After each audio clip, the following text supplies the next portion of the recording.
Tervetuloa Co-Founderin Camilla ja Johannes. Tänään puhutaan tulevaisuuden rakentajista ja siitä, miten kasvulle tehdään konkreettisesti tilaa.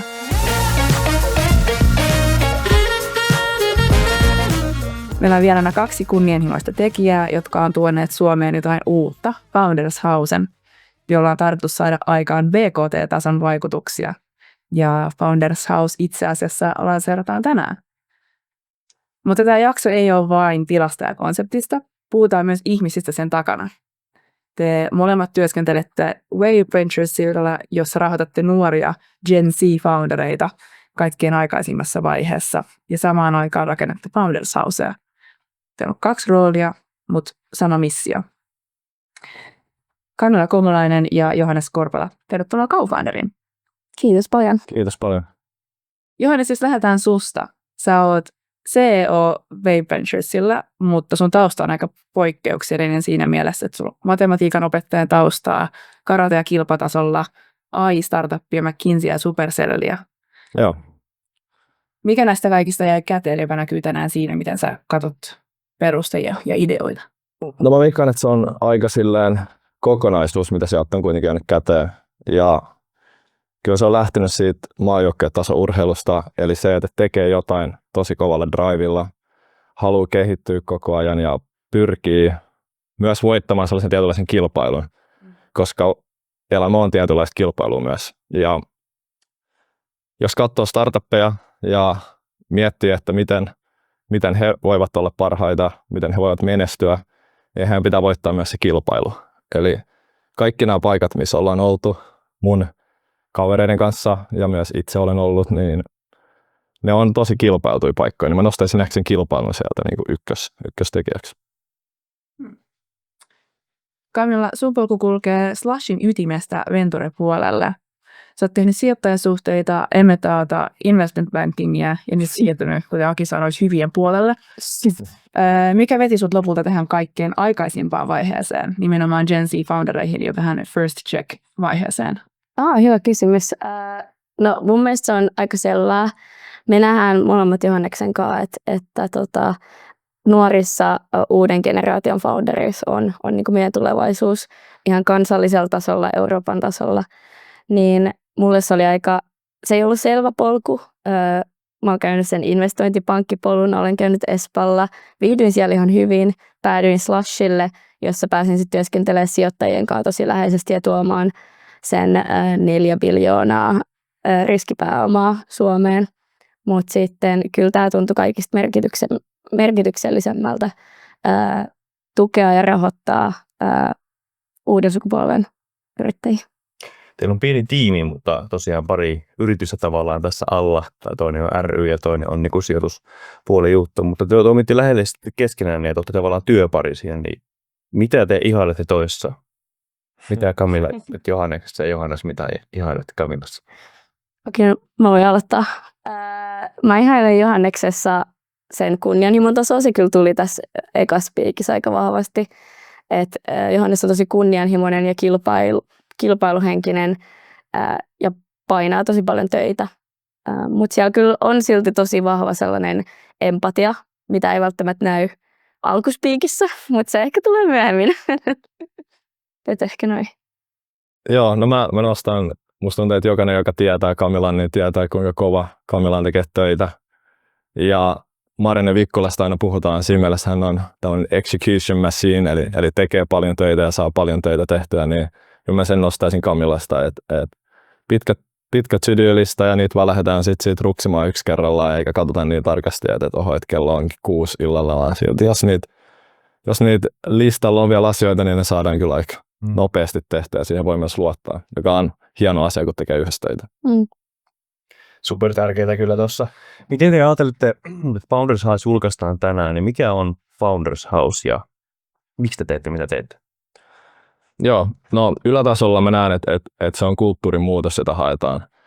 Eli Suomi on tietynäköisessä stagnaatiossa 20 vuoteen, ei ollut BKT-kasvu, inflaatio korjattuna ja me tiedetään kaikki nämä perusasiat. Mutta se, että miten se saadaan oikeasti muutettua, on se, että täältä saadaan niitä kansainvälisiä kasvuyrityksiä ja mistä se lähtee, niin se on ne ihmiset. Jolloin Founders House, kun me pystytään tuomaan ne kaikista kunnianhimoisimmat myös tosi pätevät ja lahjakkaat ihmiset samaan paikkaan, silleen, että he tukee toisiaan, silleen, mekin voidaan tuoda nyt esimerkiksi tämä sijoittamisen puoli, sinne voidaan yhdistää heitä kansainvälisiin sijoittajiin, niin sitten saadaan sitä kasvua, joka lähtee ihmisistä, mutta sitten vaikuttaa myös yhteiskunnan tasolla ihan vaikka yleisen ilmapiirin muutokseen, jota kautta sit voidaan luoda Suomesta nyt hiukan parempi maa tulevaisuudessa.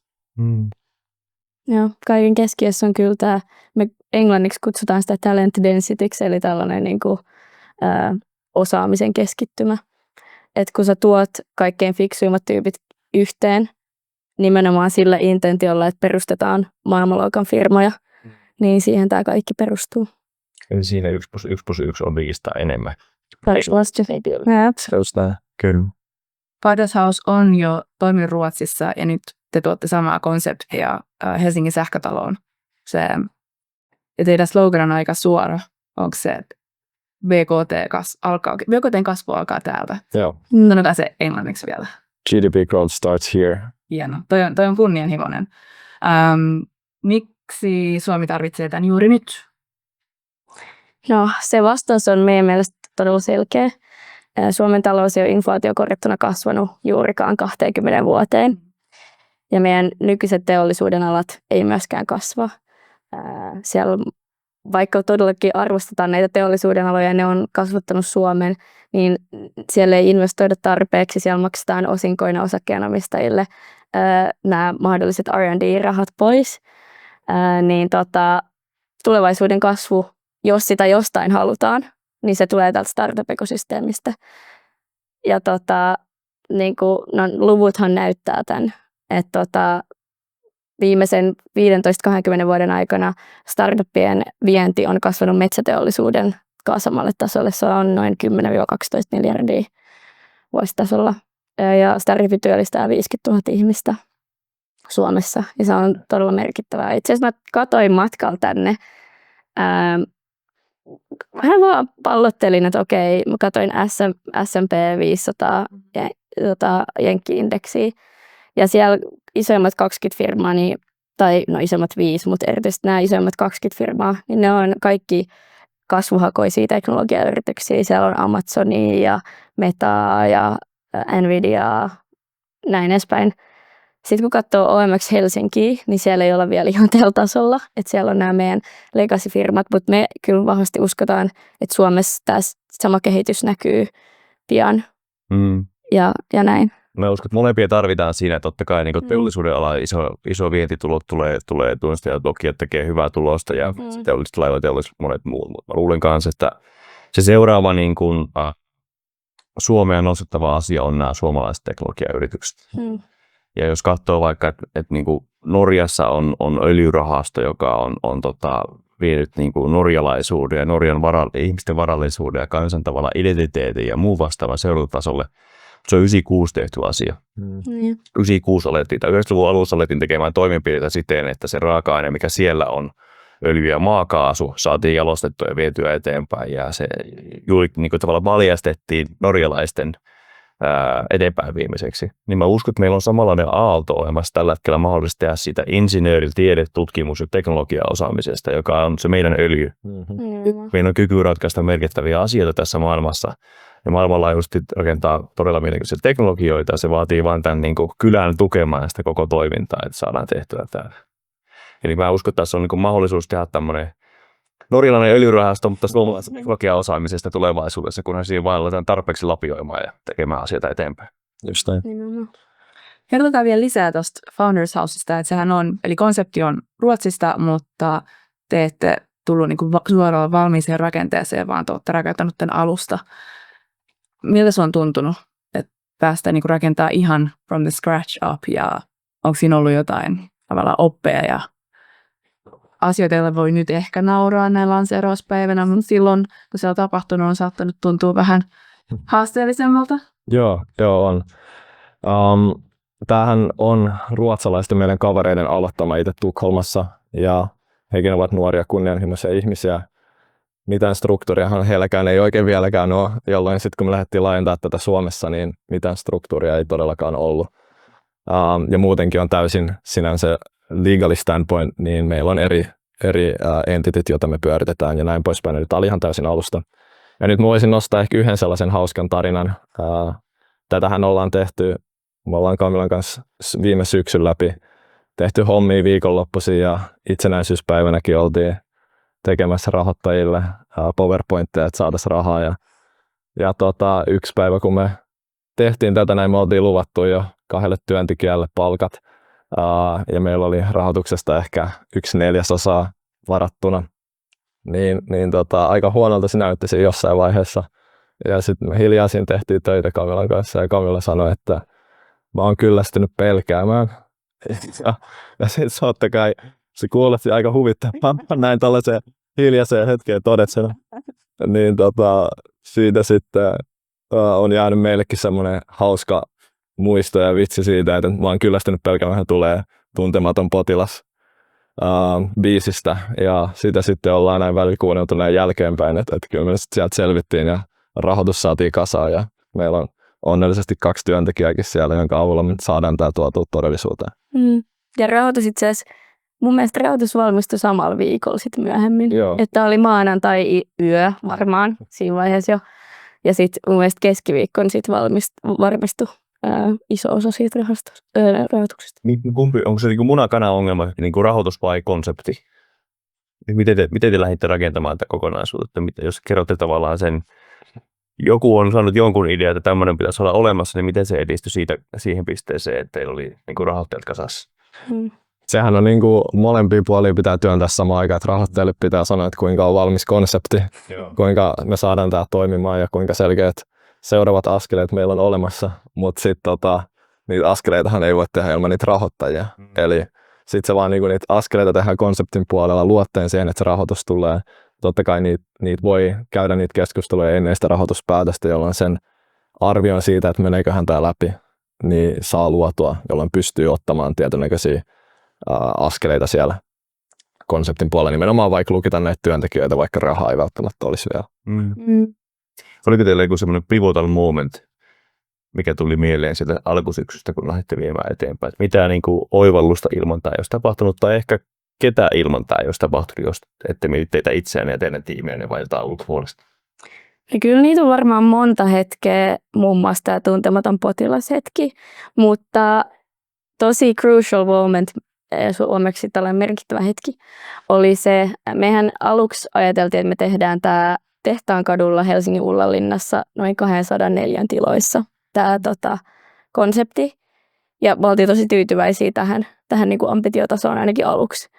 Mutta sitten jossain vaiheessa näiden rahoituskeskusteluja, kun näitä käytiin, ja tälle löytyi tosi paljon kannattajia, ja kaikki ihmiset oli tosi tuki tätä, ja sitten saatiin sitä rahoitusta lyötyä lukkoon, niin sitten me tajuttiin, että meidän pitää niin kuin ajatella isommin. Ja itse asiassa niin kuin kaikki venture capital ja startup-maailmassa niin tapahtuu introjen ja kaverin kautta. Niin sitten taas joku kaverin kaveri tuolta kiinteistövälityspuolelta sitten löytyi, saatiin numeroja, alettiin soittelemaan ja päästiin katsoa tiloja, joita ei oltu siis missään vaiheessa ajateltu, mutta käytiin katsoa tiloja Helsingin Sähkötalossa kampissa. Ne on Helenin vanhat tilat. Ja mentiin sinne kiertelemään itse asiassa myös Slushin toimitusjohtajan kanssa. Slushilkin oli muuttoplänit siinä vaiheessa mietinnässä, niin sitten sieltä löytyi, me aloitettiin noin 250 tiloista, 4 tiloista sieltä Tehtaankadulta. Sitten sieltä löytyi sellaiset noin 700 neliön tilat Sähkötalon ylimmästä kerroksesta. Ja sitten meillä oli sellainen olo, että okei, no nyt tässä ehkä alkaa olla tämä niinku kunnianhimon taso, mitä me niinku ollaan tässä etsitty. Joo. Ja tämä löytyi niinku yhteistyössä Helsingin kaupungin kanssa. Joo. Loistavat niinku kaupunki tukee tavallaan tämän kaltaista asiaa tuossa. Joo, Helsingin kaupunki on yksi meidän tukijoista tässä. Kyllä. Ja tuosta teidän konseptista, eli sanoitte, että siinä on tarkoitus valita niin kuin 0,01% kuin parhaat founderit jo mahdollisesti ennen rahoitusta ideavaiheessa. Onko näin? Miksi niin aikainen vaihe? No, kaikkihan niin kuin mä taisin aikaisemmin sanoa, on lähtöisin ihmisistä. Eli kaikki nämä hienot tarinat, missä nyt voi lukea vaikka Ourot ja Supercell, niin siellähän on ollut vaan pieni porukka ihmisiä, jotka on lähtenyt tekemään jotain yhdessä. Ja alussa ei ole yhtään mitään.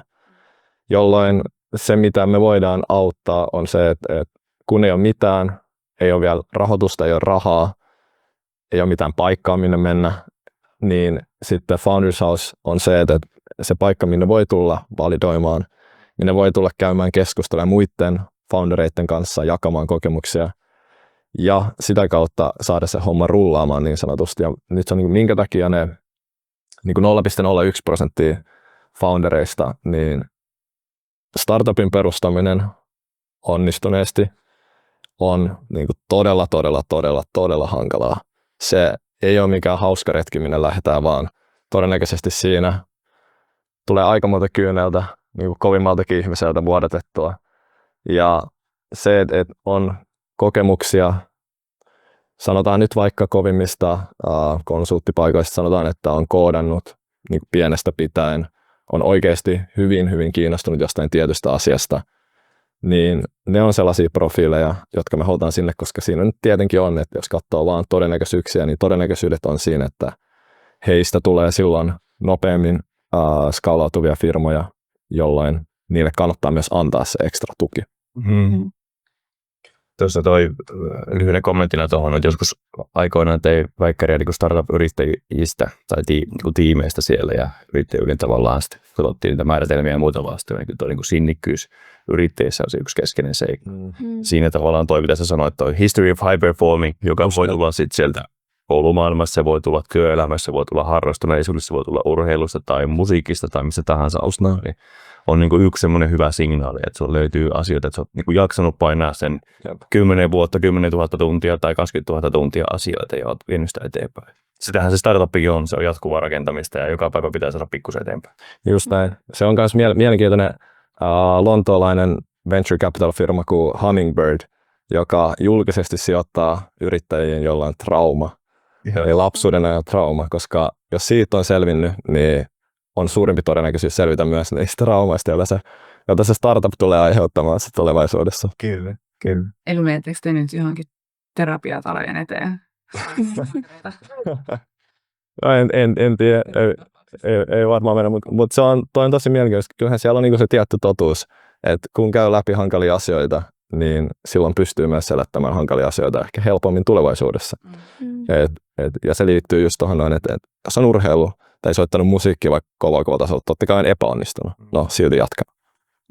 Urheilu on ehkä hyvä esimerkki siinä mielessä, että sä epäonnistunut koko ajan joka päivä. Just sun treeneissä ja muissa vastaavissa. Semmoinen koettu pätevyys siitä, että sä pääset yli asioista ja pystyt niinku selviytymään tai suoriutumaan tai voittamaan, on hirveän keskeinen sekä siellä. Se rakentuu niistä tuhansista toistoista tai 10 000 asioista, mitä tekee siellä.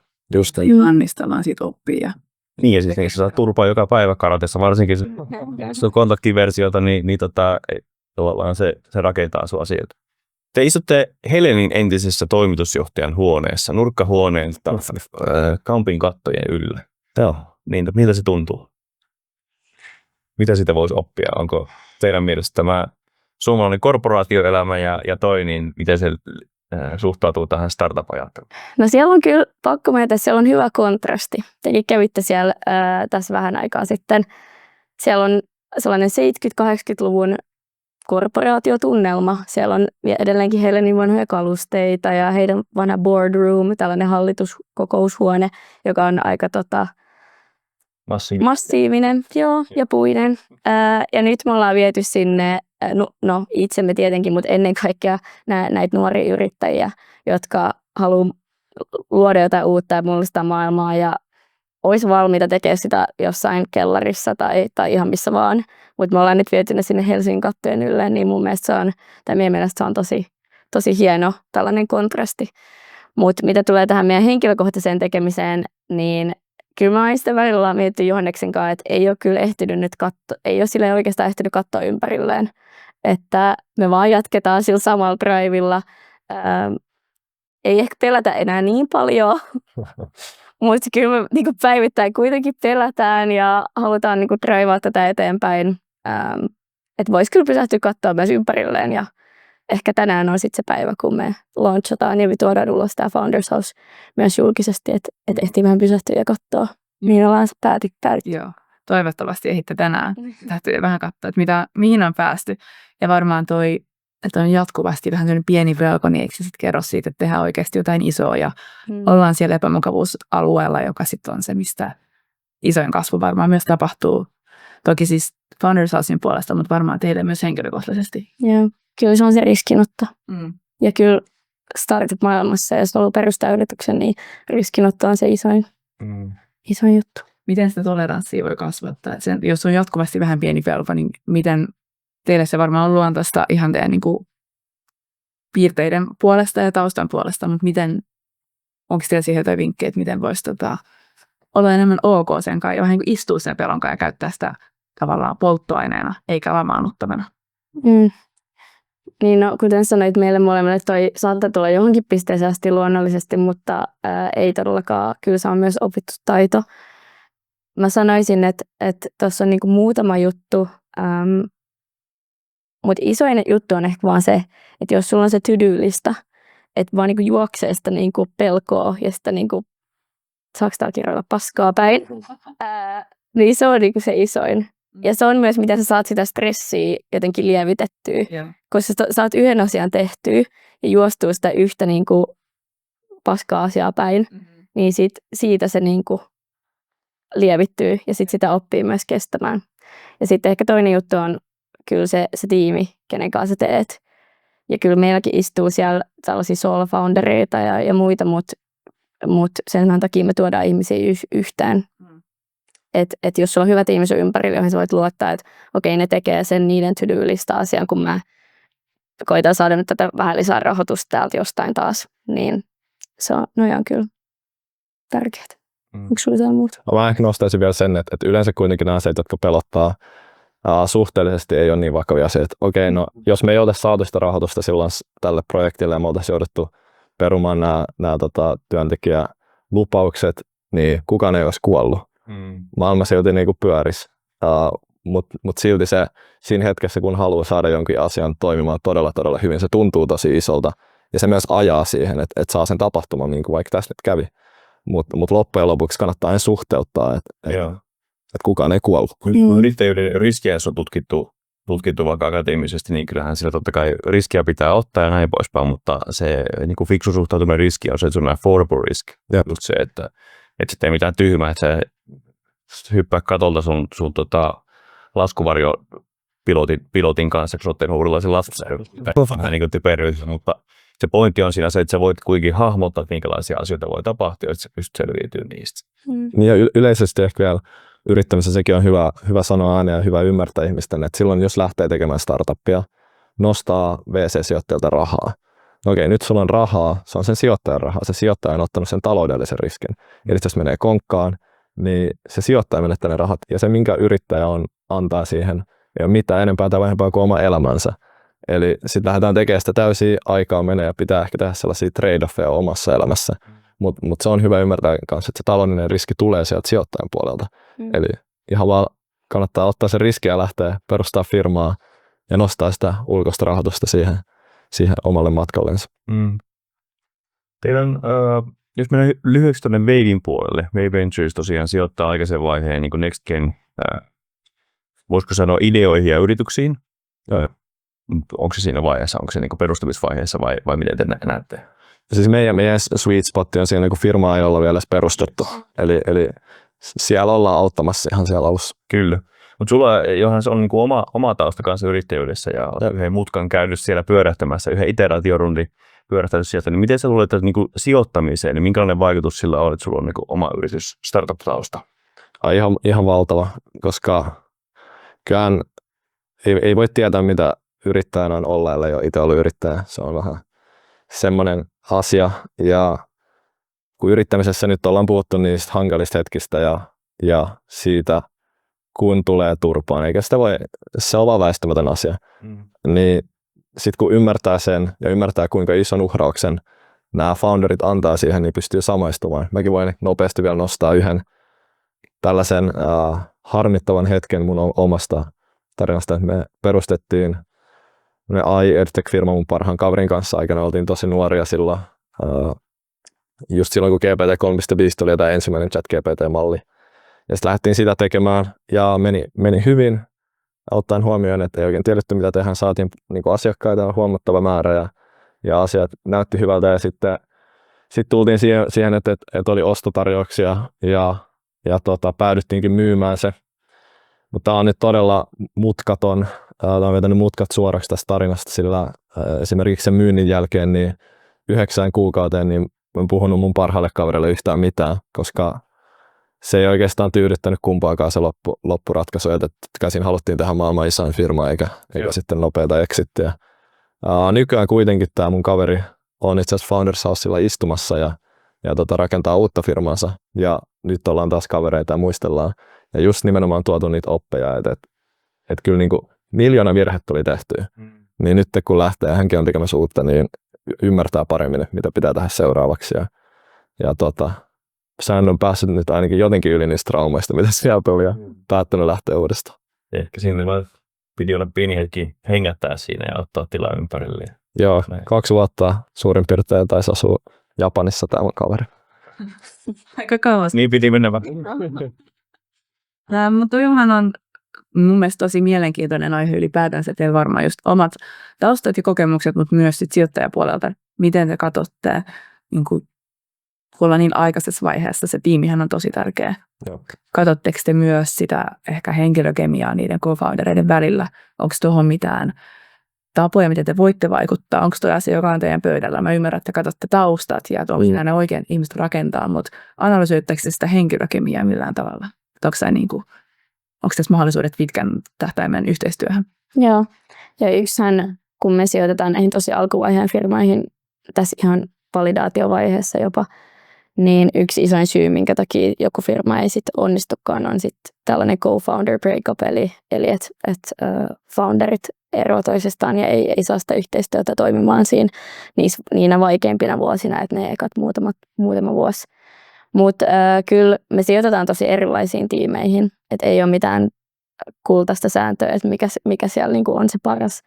Mutta kyllä tosi positiivista olisi, jos founderit on tehnyt keskenään yhteistyötä ennen kuin ne on perustanut tämän firman. On se sitten, että ne on tuntenut nuoruudessa, ehkä niinku tehnyt koulutöitä yhdessä, harrastanut jotain yhdessä, ehkä validoinut jotain firma-ideaa jo aiemmin ja se ei ole onnistunut, lähtenyt nyt tekemään.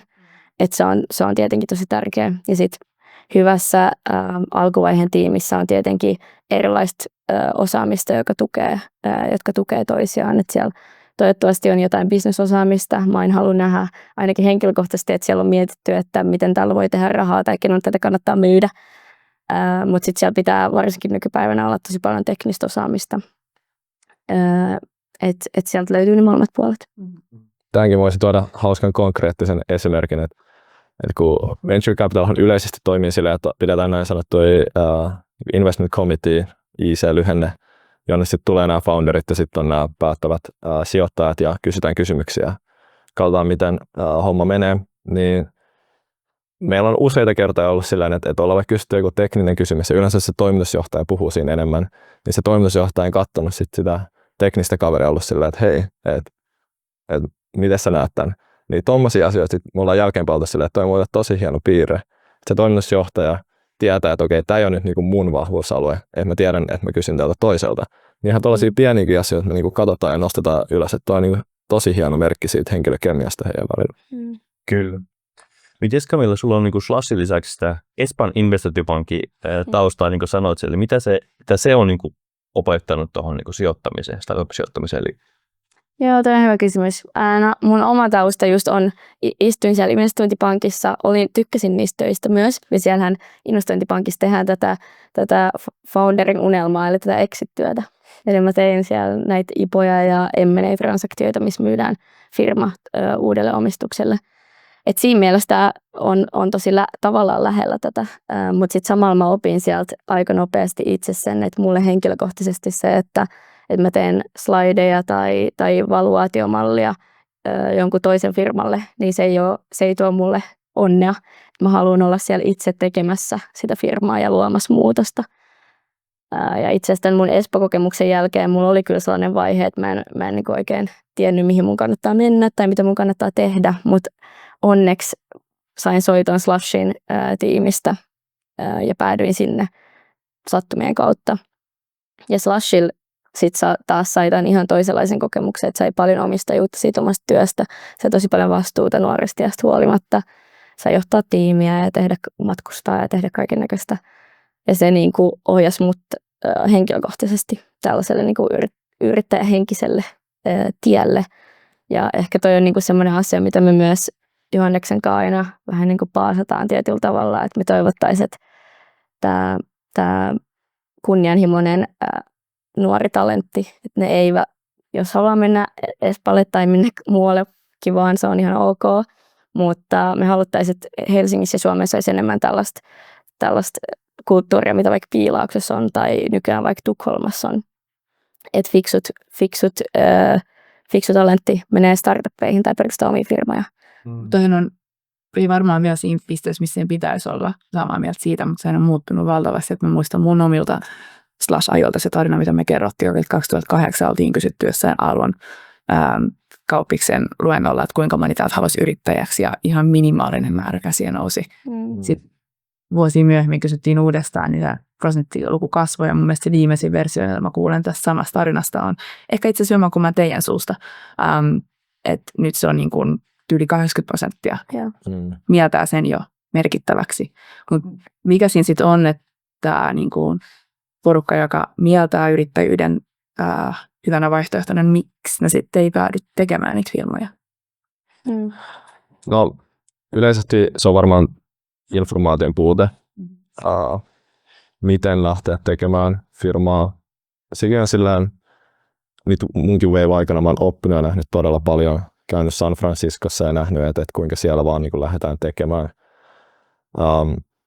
Ja miten venture capital niin kuin rahoittaminen toimii, miten päästä näihin piireihin. Niin sekin on ehkä semmoinen asia, mitä haluan sanoa ääneen. Että jos kiinnostaa yrittäminen, startup-yrittäminen erityisesti, niin kelle tahansa meidät Wavella. Meillä on 3 sijoittajaa Suomessa, niin voi laittaa viestiä. Meidän lähtökulma tähän on myös se, että me oikeasti halutaan jeesata. Me ei niin kuin olla rahankiuta silmissä, vaan niin kuin autetaan. Joten voi tulla meidän toimistolle ja voidaan vaikka käydä läpi, että miten tämä toimii. Voidaan ottaa vaikka Inven esimerkkinä, no miten Invenillä on mennyt ja miten he on nyt nostanut viimeisimmän rahoituskierroksen, eli Series A viime keväällä. Toi on mahtavaa. Ja oletteko te paljon niin kuin jalkautuneet sit vaikka yliopistoihin tai lukioihin? Teettekö se siellä duunia, että siellä sitten vähän niin kuin coachatte tai samalla myös kauttaatte? Joo. No on ihan hauskaa, että sä nostat lukiotkin. Et viime aikoina nyt, kun on tämä tekoälyn aikakausi, pystyy tekoälytyökaluilla myös koodaamaan aika helposti jo arvoa tuottavia työkaluja, niin yleinen trendi on ollut se, että jopa nuoremmat ja nuoremmat henkilöt on soveltuvia yrittäjiksi, koska he on myös kasvanut tässä tekoälyaikana, että he edes niinku muista aikaa, jolloin ei ollut ChatGPT, tämä nyt vähän liioittelu, mutta siinä mielessä. Niin esimerkiksi nyt, tammikuussa me järjestettiin tämmöinen lukiolaisten ensimmäinen AI-hackathon. Itse asiassa Sähkötalossa, silloin ei oltu vielä julkaistu tietenkään, mutta siellä oli paljon nyt 50 ihmistä suurin piirtein oli siellä ihan pelkästään lukiolaisia. Ja sitten me oltiin siellä jeesailla niitä kanssa ja näin poispäin. Ja sama tavalla niin kuin yliopistossa, että totta kai me ollaan siellä todella aktiivisia. Joo. Niin jos ajatellaan sitä, että minkälaiset ihmiset hakeutuu niin kuin yrittäjyyden pariin, niin kyllä siinä niin kuin jonkunnäköinen uteliaisuus pitää olla. Joo. Ja ehkä se usko siihen tulevaisuuteen ja mahdollisesti siis yrittäjyys on vain keino toteuttaa itseään, tehdä sitä mitä haluaa tai tehdä sitä muutosta mitä haluaa maailmassa nähdä. Ja varmaan nyt jos verrataan taas takaisin näihin, niin kuin, että joku haluaa opetella vaikka uuden soittimen tai uuden urheilulajin, niin siinä on vähän sitä samaa niin kuin viehätystä sen uuteen oppimiseen ja muu. Samalla tavalla tämä startupin niin kuin lähteminen, että se on vähän, totta kai siinä on niin kuin asioita, mitkä liittyy ihan yleisesti elämään. Pitää tehdä bisnestä, ymmärtää kokonaisuus, siihen liittyy finanssipuolen talousasiat, siihen liittyy viestintämarkkinat ja moni muu asia. Mutta pitää yrittää lähteä niin kuin rohkeasti vähän niin kuin oppimaan kaikkea. Se on mun mielestä se oikea niin kuin asenne, että sä lähdet oppimaan kaikkea ja katsomaan mitä tulee ja sitten reagoimaan niihin ja rakentamaan. Kukaan ei osaa rakentaa startupia niin kuin ensimmäistä kertaa, niin kuin, se on kaikille oppimiskokemus sieltä. Ei ole olemassa koulua, joka opettaa, se on tässä ja sitten mennään by the book. struktuuria ja mallejahan löytyy kyllä, mutta se vaatii tavallaan tämmöisen niin kuin uskaliaisuuden, että lähtee tekemään asioita. Jep, Uteliaisuuden. just näin.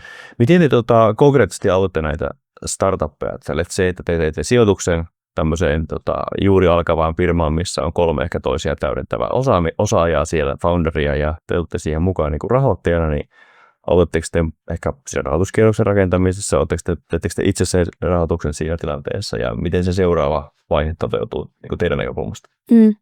No, niin kuin sä sanoit, me autetaan siinä rahoituskierroksen rakentamisessa aika usein. Että on se sitten tällainen enkelikierros, eli tosi tällainen alkuvaiheen kierros, tai sitten tällainen pre-seed-kierros, niin autetaan siinä ja introtaan muita enkelisijoittajia ja muita VC:itä siihen mukaan.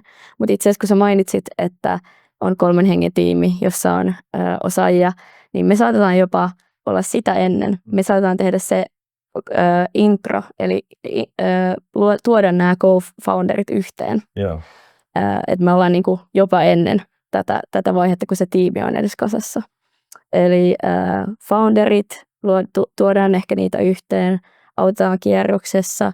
Sitten meillä on, koska me ollaan tosi jalkautuneita tässä nuorten yrittäjähenkisten ihmisten tällaisessa verkostossa, on se sitten Suomessa, Ruotsissa tai Virossa, niin meillä kyllä tosi iso value add on se, että me autetaan alkuvaiheen rekrytoinnissa ja etsitään meidän firmoille sitä parasta osaamista ja ekoja palkkauksia, koska siitäkin on myös, en tiedä kuinka paljon siitä on niinku ihan virallista dataa, mutta aika usein se ekopalkkaus on se kaikkein tärkein, mitä startup tekee. Jos se menee vihkoon niin sanotusti, niin voi olla, että koko homma menee vihkoon. Niin mä tykkään tuosta teidän ajattelusta, että haetaan nämä niin kuin kunnianhimoiset ihmiset yhteen. Ja onko siinä sitten niin kuin 50 vai 300 tulevaisuudessa näitä ihmisiä, jotka tavallaan tekee siellä, ja se niin kuin kontribuoi toinen toistensa osaamiseen ja pystytään hakemaan tukea, niitä verkosta saa rakennettua sieltä, niin mä tykkään tuosta. Ja sitten niitä co-founder-kollegoita tai ensimmäisiä rekryjä saadaan sieltä tehtyä. Niin vähän niin kuin in-house, jos näin voidaan tehdä yhdestä paikasta. Jep. Ja useinhan sanotaan, että startup on glorifioitu rekrytointikone. Eli se on vain se, että kun saa ihmisiä tekemään, kovia ihmisiä, vaikka ihmisiä tekemään saman tavoitteen eteen töitä, niin sitten yleensä jotain fiksua myös tapahtuu. Mutta toi teidän niin Wave Venturesin puoli, jos palataan vielä se Founders Houseen, niin mitä se sitten, niin jos te väännätte vielä rautalangasta, mikä Founders House on, minkä takia se ei ole vaan coworking fila, ja te käytitte kerran termiä, että se olisi niin kasvutalo. Eli miten myös varmistetaan se, että se ei ole vaatii se Wavein deal flow-kanava. Tai sitten päinvastoin, että sinne päätyy vaan Wavein portfoliofirmoja. Eikö ne kuitenkin ole lopulta erilliset? On. No, jos aloitetaan siitä sun viimeisestä lauseesta, nämä on erilliset entiteetit. Eli meillä on Wave on voittaa tavoittelua rahasto, Founders House on ry, ja siinä me halutaan vaan meidän rahoittajien tuella tietenkin. Siinä on hyviä rahoittajia, kuten Slash Business Helsinki, Illusian, Sitra, yksityisyrittäjän säätiö ja todennäköisesti vielä muita säätiöitä mukana, niin heidän avulla koetaan vaan luoda sellainen ilmapiiri ja yhteisö, missä nämä yrittäjät voi toimia mahdollisimman hyvin.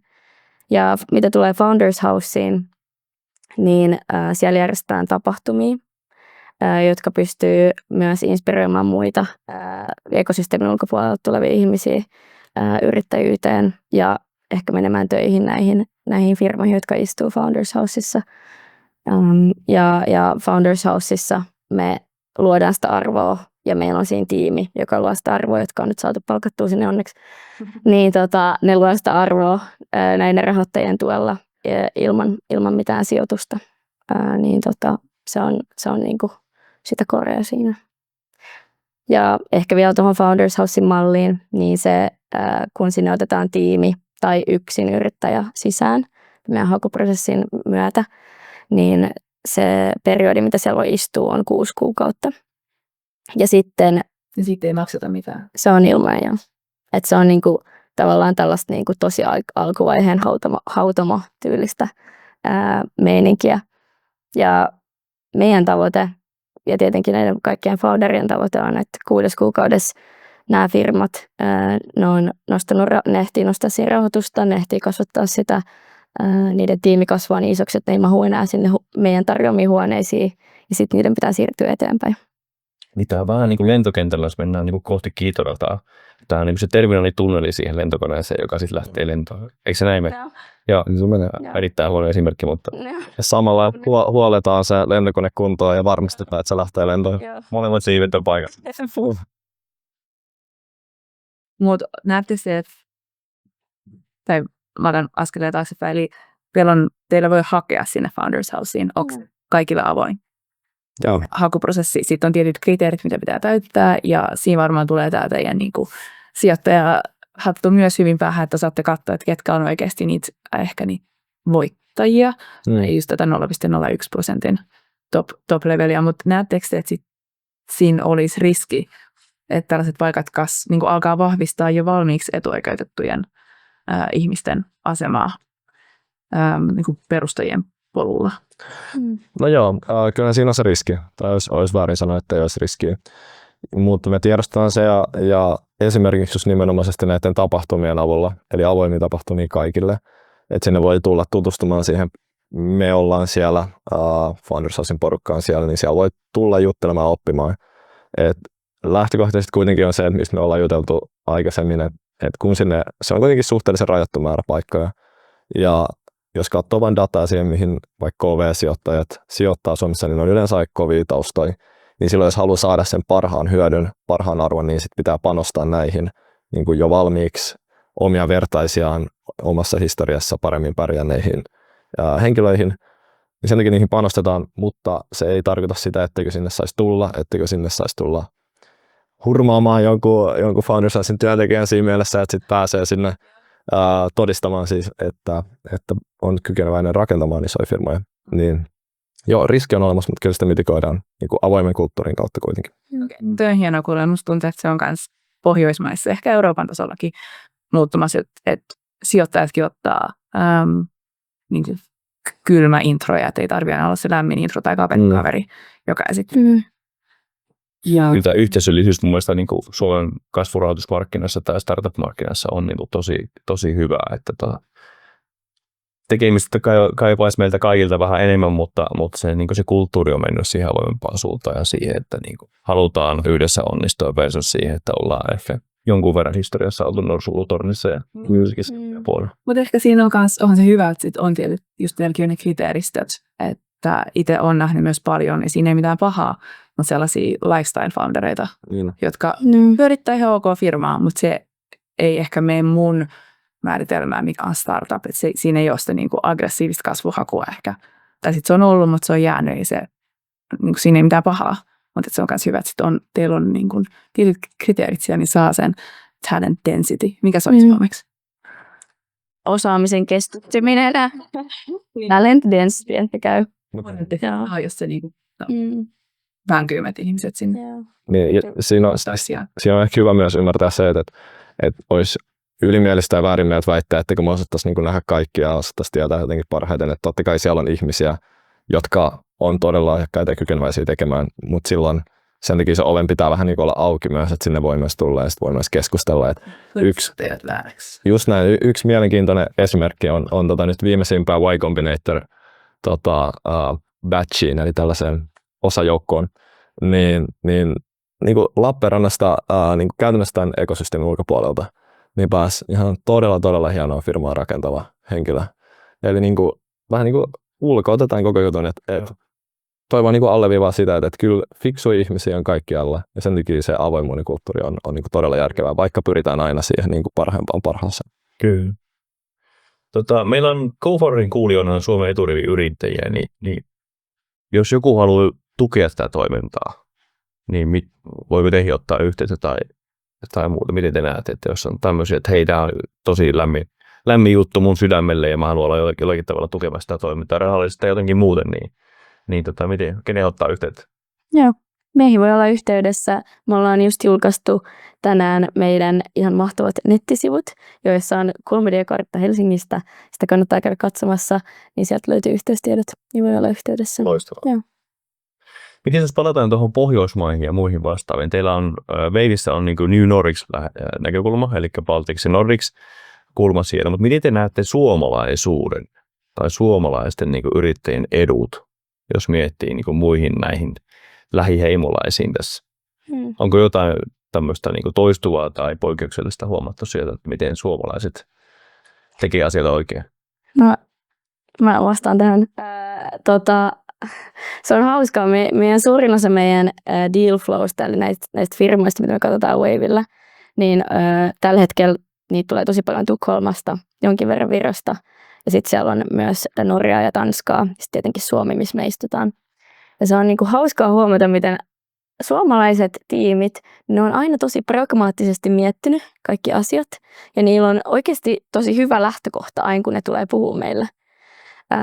Niillä on usein sitä business-mallia mietitty. Tuote on yleensä niinku todella pitkällä. Onko se jopa Liian pitkällä. Tämä on tämä perus, mitä aina jauhetaan.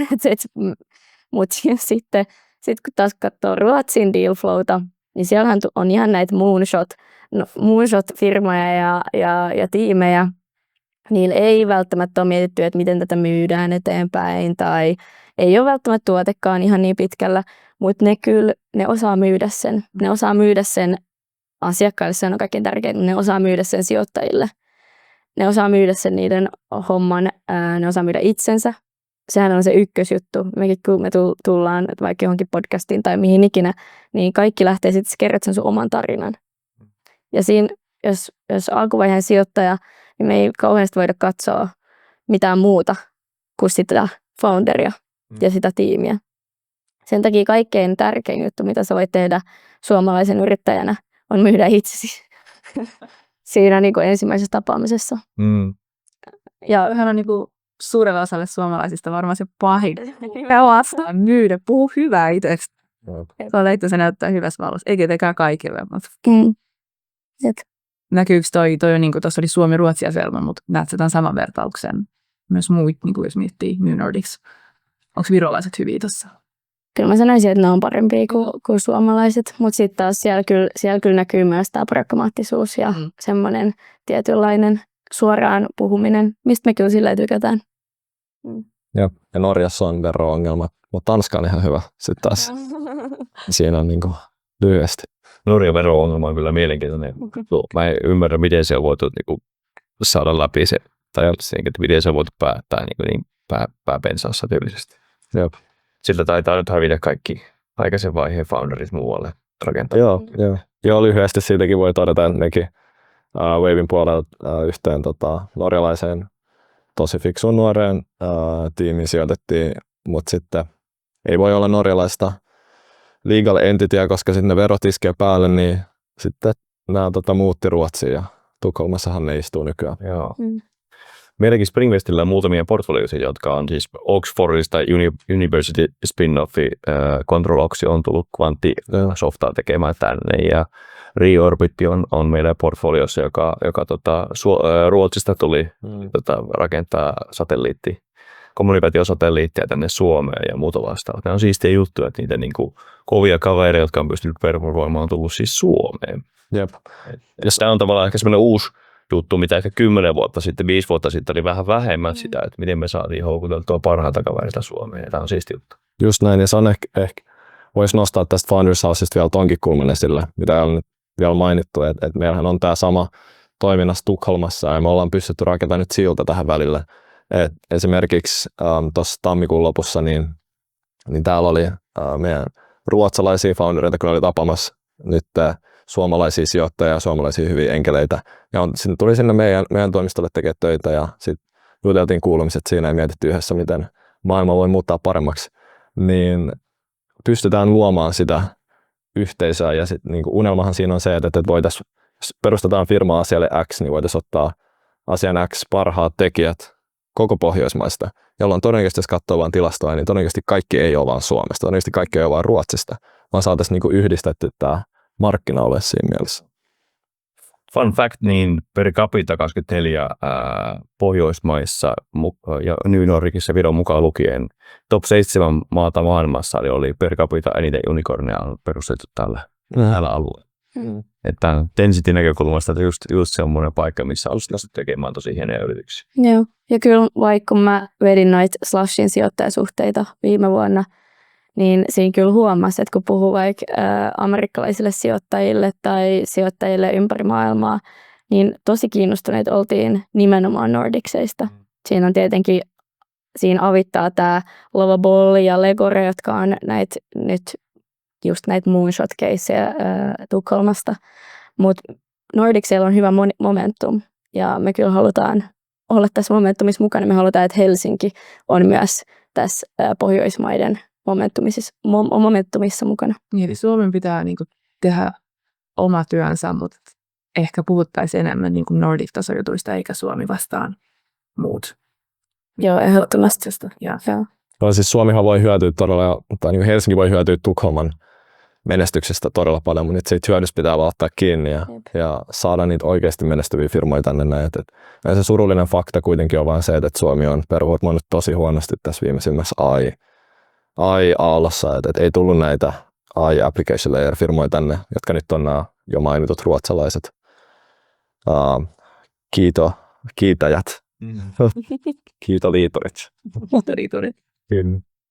Me ruvetaan nyt lopettelemaan tässä. Mä haluan vielä varmistaa, että jäikö teiltä jotain tosi tärkeää sanomatta, minkä olisitte vielä halunnut nostaa tässä esiin.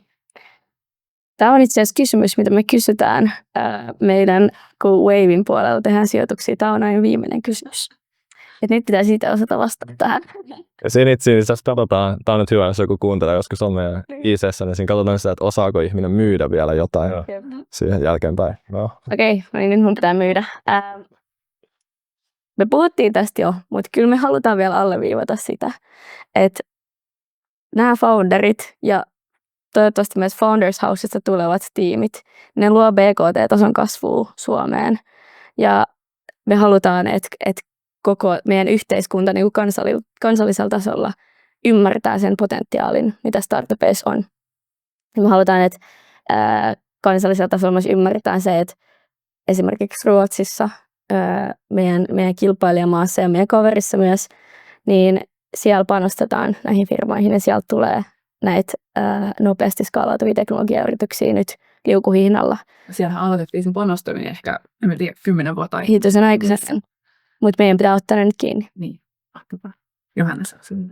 No voin nostaa vielä, että tämä on nyt ennen jo tätä julkaisua niin pyörinyt ja tätä on niin kuin tavallaan validoitu. Et siellä on istunut tosi kovaa porukkaa Forbesin 30 listalta erinäköisistä jo menestyneistä startupeista, kuten Supercellista, Aurasta, Voltista. On oltu rakentamassa supertietokoneita, on tehty patentteja 20-vuotiaana. Ja siellä on niin kuin tosi hyvä porukka ja Suomella on mahdollisuus, niin kuin aito mahdollisuus saavuttaa nyt Ruotsia. Mennään vielä Ruotsista ohi ja saada sitä BKT-tason kasvua nyt toisten kautta. Se saadaan toinen. Voidaan vaan katsoa Ruotsiin ja mennään. Ei. Just näin. Mutta toi kaikki resonoi myös tosi paljon niin Akille ja mulle, että Springvestillähän se on myös sitä, että uskotaan niihin suomalaisiin kasvuyrityksiin ja niissä tulee se kasvu ja niissä on se tulevaisuus. Aki puhuu tästä paljon ja että se ehdottomasti niin kuin isot fanit täällä.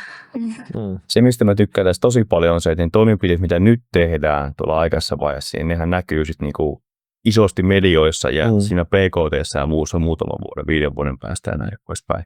Ne toimenpiteet, mitä nyt tehdään tähän asiaan, niin määrää sen, että onko näitä niin kuin Ouron ja Supercellin ja Voltin kaltaisia firmoja niin 20-35 kappaletta vai 15 kappaletta.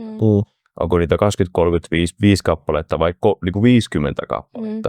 Ja se, että me voidaan luoda niin kuin 100 miljoonaa vaihtavaa firmaa, jotka työllistää niin kuin satoja ihmisiä Suomessa, ne on niin kuin teknologialla skaalautuvia, johtaa omassa pikkuniisessään maailmalla siinä omassa kategoriassaan, niin nähdään niin kuin aivan valtava muutos siihen PKT-tasoon ja siihen kasvuun. Niin kuin sanoitte, tai niin kuin keskusteltiin, niin Suomihan oli viime vuosisadalla PKT-kasvussa maailman toiseksi paras valtio, siis 100 vuoden aikajänteellä Japanin jälkeen.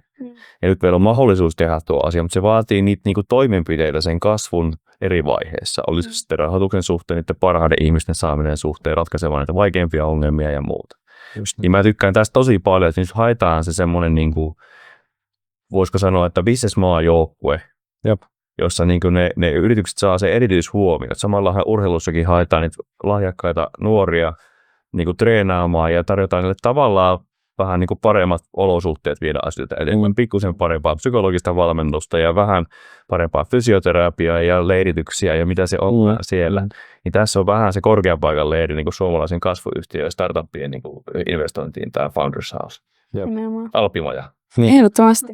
Ja mitään ei tule ilmaiseksi, niin sitten siellä treenataan sitten siellä Alpimajalla. Ja tulokset näkyy jo yllättävän nopeasti. Nämä firmat kasvaa ja nämä voi kasvaa todella nopeasti. Ne on 5 vuoden päästä näkyy, niin kuin sä sanoit, 5 vuoden päästä voi jo näkyä. Lovaplay on hyvä esimerkki, että 1,5 vuodessa painettiin 6,6 miljardia valuaatiossa, joka on toki vain yksi mittari, monta sataa ihmistä siellä. On mukava seurata aikaisen vaiheen sijoittajana sitä firmaa. Kiitos paljon käymisestä. Kiitos Josefina. Ja kiitos kaikesta siitä työstä, mitä teette kulisseissa. Onneksi olkoon vielä Founders Housein lanseerauksesta. Ja me kuullaan teistä ja näistä firmoista varmasti paljon